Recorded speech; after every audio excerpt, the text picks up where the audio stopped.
सरगर्मियां चरम पर है और हम आपको बता दें कि एनडीए गठबंधन की तरफ से उम्मीदवार चुनावी मैदान में उतार दिए गए हैं, लेकिन इंडिया अलायंस ने अब तक अपने उम्मीदवार चुनावी मैदान में नहीं उतारे हैं। अगर बिहार के संदर्भ में बात की जाए तो बिहार के 40 सीट में से कांग्रेस के खाते में जो सीटें गई थी उसमें अब तक उम्मीदवार तय नहीं किया गया था, लेकिन कल देर शाम कांग्रेस लिस्ट जारी की जिसमें बताया गया कि आखिर कौन कौन से लोकसभा सीट पर किस किस उम्मीदवार को उतारा गया है। लेकिन पटना साहिब से अब तक उम्मीदवार तय नहीं किए गए थे, लेकिन आज ये खबर निकलकर सामने आई कि पटना साहिब का जो उम्मीदवार होगा वो अंशुल अभिजीत होगा। अंशुल अभिजीत पूर्व लोकसभा अध्यक्ष मीरा कुमार के बेटे हैं और उन्हें पटना साहिब से उम्मीदवार बनाया गया है। बता दें आपको कि कांग्रेस ने कल जो नाम लिस्ट में दिए थे उसमें अंशुल अभिजीत का नाम नहीं था। अंशुल अभिजीत पटना साहिब से लोकसभा के उम्मीदवार होंगे, कांग्रेस की टिकट पर ये चुनाव लड़ेंगे। और इसके साथ हम आपको ये भी बताते चले कि एनडीए गठबंधन की तरफ से रविशंकर प्रसाद चुनावी मैदान में है, यानी कि रविशंकर प्रसाद से सीधा टक्कर अंशुल अभिजीत का होगा। रविशंकर प्रसाद के बारे में बात की जाए तो वो केंद्रीय मंत्री भी रह चुके हैं और अब बिहार में उनकी बेहद ही ज़्यादा मजबूत पकड़ है।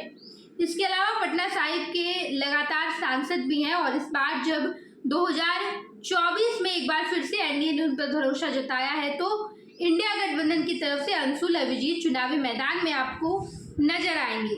22 अप्रैल को कांग्रेस ने उम्मीदवारों की जो लिस्ट जारी की थी, यानी कि कल जो लिस्ट जारी की थी उसमें 5 सीट के उम्मीदवारों के नाम का ऐलान किया गया था, लेकिन उसमें पटना साहिब सीट का कोई चर्चा नहीं था। जिसके बाद लोग इंतजार में थे कि आखिर पटना साहिब लोकसभा सीट से कांग्रेस किसे टिकट दे रही है, किसे निवर्तमान सांसद रविशंकर प्रसाद के खिलाफ चुनाव के मैदान में उतारा जाएगा।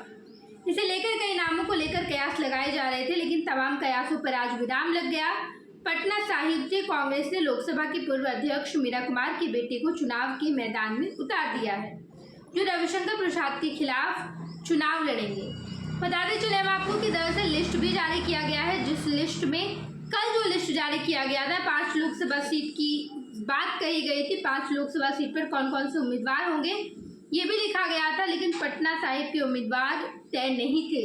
लेकिन आज लिस्ट जारी की गई और अंशुल अभिजीत जो कि पूर्व लोकसभा अध्यक्ष मीरा कुमार के बेटे हैं उन्हें पटना साहिब से कांग्रेस ने टिकट दिया है और वो रविशंकर प्रसाद के खिलाफ चुनावी मैदान में नजर आएंगे। देखना दिलचस्प होगा। तमाम चुनावी प्रत्याशी चुनावी मैदान में अपना अपना भविष्य आजमा रहे हैं और जनता से ये अपील कर रहे हैं कि उन्हें भारी मतों से विजयी बनाएं। पनोरमा ग्रुप, जो सोचता है वो करता है। आपके अपने सपनों का आशियाना।